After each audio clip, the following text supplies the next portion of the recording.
अस्सलाम वालेकुम। आज हम बनाएंगे अचार। अचार एक ऐसी चीज़ है जो हर घर में बनाई जाती है और पूरा साल खाई जाती है। आम का सीज़न जो है वो एंड होने वाला है, लेकिन आम जो अचार के काबिल है वो इसी सीज़न में आते हैं जब आम फुल पक जाता है। और साथ ही मैं आपको बताऊंगा इसमें मसाले कैसे जाएंगे, कैसे आप इसको 2 से 3 साल तक के लिए महफूज रख सकते हैं और इसमें कितनी क्वांटिटी तेल की जाती है। तो चलो वीडियो को लाइक कर दें, शेयर कर दें और कमेंट में अपनी राय ज़रूर दीजिएगा। चैनल को भी सब्सक्राइब कर दें। तो यहाँ पर आम लेने के लिए मैं बाजार पहुंचा हूँ। सबसे पहली चीज तो ये है कि आप अगर आम घर पे ले आए धोकर अच्छे से, फिर इनको काटे तो बेस्ट हो जाएगा। लेकिन जिस दुकान पर मैं पहुंचा हूँ ये जो है ये घर पे आम धोकर फिर बाजार में लेके आते हैं। तो यहाँ पर आपको फ्रेश आम मिलेंगे। मैं खानेवाल से बात कर रहा हूँ। तो मैंने यहाँ पर 10 किलो आम लिए हैं। 10 किलो आम लेने के बाद यहीं पर मैंने इनको कटवा लिया, क्योंकि इनके पास ये जो मशीन है काटने वाली ये बहुत ही लाजवाब होती है। इससे एक तो आम जो है वो बारीक पिसता नहीं है, मतलब नरम नहीं होता। घर पे अगर आप काटेंगे टोके वगैरह के साथ तो आप जब उसको उठा के मारेंगे तो वो एक साइड से नरम हो जाता है। और यहाँ पर आपने आम वही लेने हैं जो कच्चे हों, पके हुए आम बिल्कुल इस्तेमाल नहीं करने। और यहाँ पे एक आम बड़े साइज के थे तो मैंने इनके 6-6 पीसेस करवा लिए हैं। आम लेकर हम घर पहुंचे हैं तो इनको एक टब के अंदर डाल लिया। बड़ा सा टब है, इसमें हम डालेंगे इनको।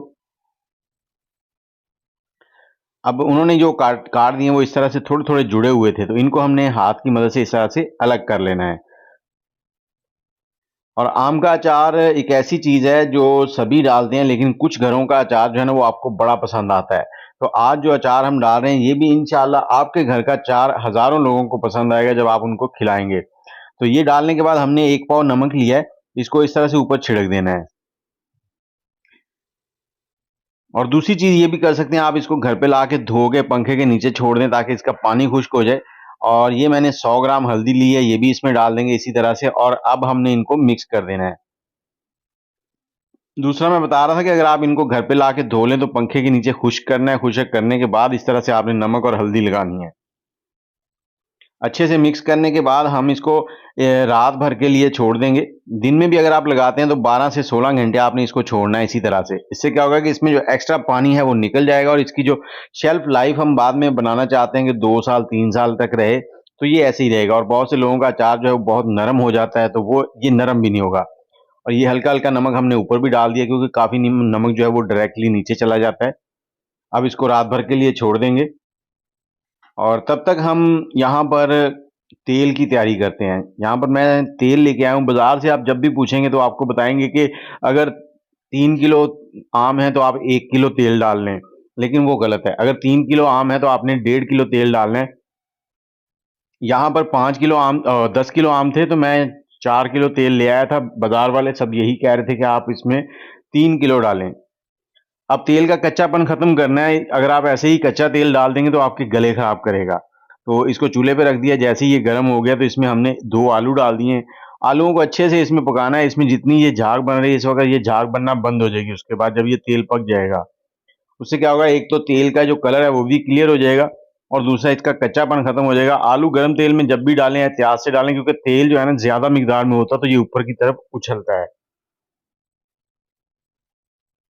15 मिनट लगे हमें इसको पकाने में। और यहाँ पर देखें आलू जो हैं वो बिल्कुल जो है रेडी हो गए थे। अब आलू हमने निकाल दिए और चूल्हा बंद कर दिया। इसको साइड में रखेंगे। इसमें धुएं निकल रहे हैं, अगर आप नोट करेंगे तो इसको ठंडा होने के लिए छोड़ देंगे। यहाँ पर मसाले आपको बताते हैं। आधा किलो लाल मिर्च लिए हमने। हल्दी आधा किलो थी, 100 ग्राम हमने पहले डाल दिया, ये 400 ग्राम है। 3 टेबलस्पून भर के गरम मसाला, 250 ग्राम जो है वो धनिया है साबुत, और 250 ग्राम सौंफ है। सौंफ का जायका अचार में बहुत ही लाजवाब होता है। 125 ग्राम कलौंजी है और 250 ग्राम मैंने यहाँ पर मेथे लिए हैं और 125 ग्राम राई दाना है। राई दाना आप 250 ग्राम भी डाल सकते हैं। नमक मैंने 2 किलो लिया था, जिसमें से मैंने 1 पाव नमक पहले डाल दिया और 1 किलो 750 ग्राम नमक बाकी है। अब धनिया, सौंफ और राई दाना और मेथे जो है इनको हमने पीस लेना है। कोशिश करें अलग अलग पीसें, क्योंकि मेथे जो है ये हार्ड होते हैं। अगर आप इकट्ठे पीसेंगे तो ये पीसेंगे नहीं, लेकिन इसको इतना पीसना है कि ये दरदरे से हो जाए, बिल्कुल बारीक नहीं करने। ये देखें इस तरह के हो जाए, मोटे मोटे दलिया जैसे होता है। राई दाने को भी हमने पीस लिया है और साथ ही हमने जो सौंफ है उसको भी दरदरा सा कर लिया। सारे मसाले दरदरे से रखने, पाउडर नहीं बनाना आपने। अब इन सभी मसालों को एक कढ़ाई के अंदर डालकर आपने मिक्स कर लेना है। ये हमने गरम मसाला भी ऐड कर दिया, सारे मसाले ऐड कर दिए, इनको मिक्स करेंगे। उसके बाद हमने नमक डालना है, नमक डालकर उसको भी मिक्स करेंगे। बहुत से लोग कहेंगे कि इतना ज़्यादा नमक क्यों है? तो 5 किलो आम के लिए 1 किलो नमक होता है, तो उसी हिसाब से आप क्वांटिटी कम-ज़्यादा कर सकते हैं मसालों की। मैं कोशिश करूँगा कि डिस्क्रिप्शन में सारे मसाले लिख दूँ, और हर घर में साल के अंदर 5 से 7 किलो अचार तो लग ही जाता है। तो इसलिए आप अगर 10 किलो भी बनाते हैं तो किसी रिश्तेदार को भी दें, वो भी खुश हो जाएगा। अब नमक डालने के बाद इसको सारे को मिक्स करेंगे अच्छे से। और आप कौन से शहर में बैठ के वीडियो देख रहे हैं, और एक चीज़ लास्ट में मैं आपको बताऊँगा कि वो कौन सी चीज़ है जो हम इसमें स्पेशली ऐड करेंगे। उसको आप स्किप भी कर सकते हैं, लेकिन उसे डालने से आपके अचार का टेस्ट जो है ना वो 100 गुना ज़्यादा बढ़ जाएगा। लेकिन बहुत से लोग उसको नहीं ऐड करते हैं। तो ये रात गुज़र गई है, तकरीबन 16 घंटे गुज़र चुके हैं इसको, तो मैंने इसका कुछ पानी जो है वो पहले निकाल लिया था, क्योंकि ये टब नीचे अगर पानी खड़ा रहेगा तो नीचे वाले आम जो है उनमें से पानी नहीं निकलेगा। तो ये तकरीबन 1 किलो के करीब पानी पहले निकल चुका था, और बाकी इस तरह से इसको ऊपर से रख के निकाल लेंगे। अगर आपके पास दूसरा टब मौजूद हो तो डायरेक्ट आप आम उसमें निकाल लें, पानी इसमें बच जाएगा।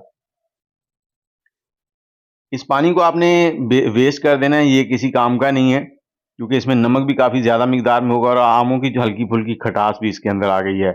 इस पानी को हम वेस्ट कर देंगे। और यहाँ पर देखें, आम जो हैं ये नीचे भी बैठ गए हैं थोड़े से।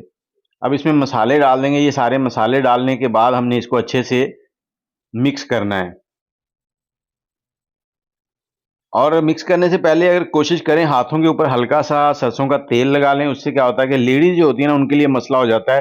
हाथों को मिर्चें लग जाती हैं तो फिर वो चुभती हैं, उनको सारा दिन वो परेशान रहती हैं कि हमने ये क्या पंगा ले लिया। तो आप हल्का-सा सरसों का तेल लगाएँ पहले, उसके बाद इसको मिक्स करें। अच्छे से आपने मिक्स करना है। मिक्स करने के बाद फिर बारी आएगी इसमें तेल डालने की। अब तेल जो है यहाँ पर आपको सही पता चलेगा कितना डलता है। ये 4 किलो तेल है जो हमने गरम करके रखा हुआ है। अब ये तेल जो है ये थोड़ा-सा कम पड़ गया। अब मैं 1 किलो तेल और लाऊँगा और इसमें बाद में ऐड करूँगा। लेकिन आपको मैं बता देता हूँ कि आपने तेल की कितनी मिकदार इसके अंदर रखनी है। अब ये देखें, तेल डालने के बाद आपने इसको चला लेना है, अगर चम्मच से चलाएँ या हाथों से चलाएँ।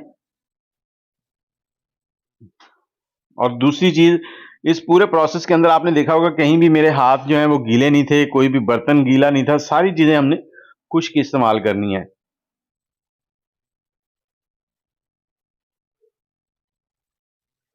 ये देखिए, ये मसाला जो है सारे आमों के ऊपर लग चुका है। अब हमने जो सरसों का तेल बचा हुआ है वो भी इसमें ऐड कर देना है।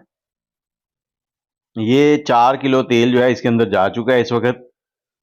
लेकिन अभी देखें, आपको मैं आगे दिखाता हूँ कि हल्का-सा इसमें तेल डालने की जगह बच जाएगी। क्योंकि हमने जो तेल डालना है उसको इतना ऐड करना होता है कि जो बर्तन के अंदर आम है वो तेल के अंदर डिप हो जाएँ। अगर आम तेल के अंदर नहीं डूबेंगे तो आम के ऊपर वो फंगस लगना शुरू हो जाएगी। इसको इस तरह से हिलाएँगे तो और ज़्यादा सेट हो जाएँगे। और अगर आप तेल इस पॉइंट पे और नहीं डालना चाहते तो इसको 1 दिन के लिए छोड़ दें, ये नीचे भी बैठ जाएँगे। अगर आप चाहते हैं कि 1 किलो तेल की बचत हो जाए तो आपने इसको 1 दिन के लिए इसी टब के अंदर छोड़ना है। तो अगले दिन तक ये आम जो है ये नीचे हो जाएँगे थोड़े से, तो फिर आपका तेल लेवल हो जाएगा। और ये है जी व्हाइट विनेगर, सफ़ेद सिरका। ये मैं तकरीबन 300 से 350 ग्राम इसमें डाल रहा हूँ।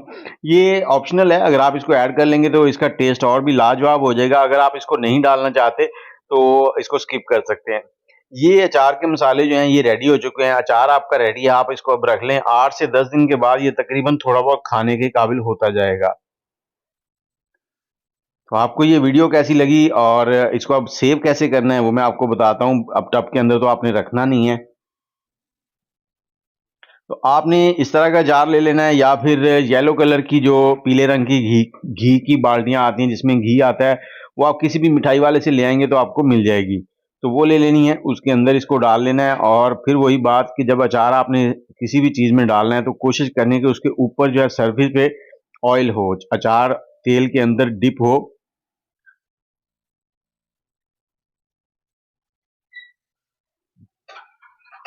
ये देखें, इस तरह से तेल के अंदर डिप हो। इसमें भी तेल थोड़ा-सा कम है, लेकिन अगर आप इसको 1 दिन छोड़ेंगे तो ये अचार थोड़ा-सा नीचे बैठ जाएगा, ऊपर तेल आ जाएगा। लेकिन अगर आपके अचार तेल के अंदर डिप नहीं होता तो आपने इसमें ऑयल और डालना है, उस ऑयल को गरम करके फिर डालना है, कच्चा तेल नहीं डालना, नहीं तो जब आप अचार खाएँगे तो आपका गला खराब होगा। तो इसके साथ ही मुझे इजाज़त दें। आप ये मज़ेदार सी अचार की रेसिपी ट्राई करें। आप बाज़ार के अचार भूल जाएंगे जब इस अचार को खाएंगे। दुआ में याद रखिएगा। अल्लाह हाफिज़।